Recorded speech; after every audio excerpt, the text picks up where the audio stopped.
মহাসচিব ও প্রেসিডিয়ামের মর্যাদা মোহাম্মদ হেমাদুল হক রানা।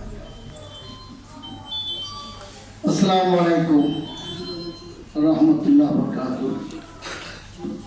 আজকের জাতীয় কার্যনির্বাহী কমিটির সবার সম্মানিত সভাপতি, আমার প্রাণপ্রিয় নেতা, আমার হৃদয়ের স্পন্দন, আমার বৃত্তিতুল্য নেতা জনাব শেখ সালাউদ্দিন সালু, মঞ্চে উপবিষ্ট আছে এনপিপির প্রেসিডিয়াম সদস্যবৃন্দ, সম্মানিত মহাসচিব সহ আমার সামনে বসা আছে ভাইস চেয়ারম্যান, যুগ্ম মহাসচিব সহ বিভিন্ন পর্যায়ের নেতৃবৃন্দ, আসসালামু আলাইকুম রহমতুল্লাহ। সাংবাদিক সাথে আমাকে বলা হয়েছে সংক্ষিপ্ত বক্তব্য দেওয়ার জন্য। আসলে আপনারা দীর্ঘ সময় বসে বিভিন্ন সুন্দরভাবে দিক নির্দেশনা বক্তব্য দিয়েছেন। কতগুলা আসলেই সত্যিকার অর্থে আপনাদের ভাব প্রকাশ করছেন দলের জন্য।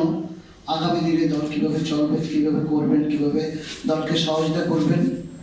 আমার ব্যক্তিগত মতে আমি প্রথমে যে কথাটা ইতিমধ্যে আসছে, দলের সদস্যদেরকে অন্তর্বাহী নির্বাহী কমিটির প্রত্যেক সদস্যকে পর্যায়ক্রমে চাঁদা আনতে, তাহলে দলকে সুসংগঠিত হবে।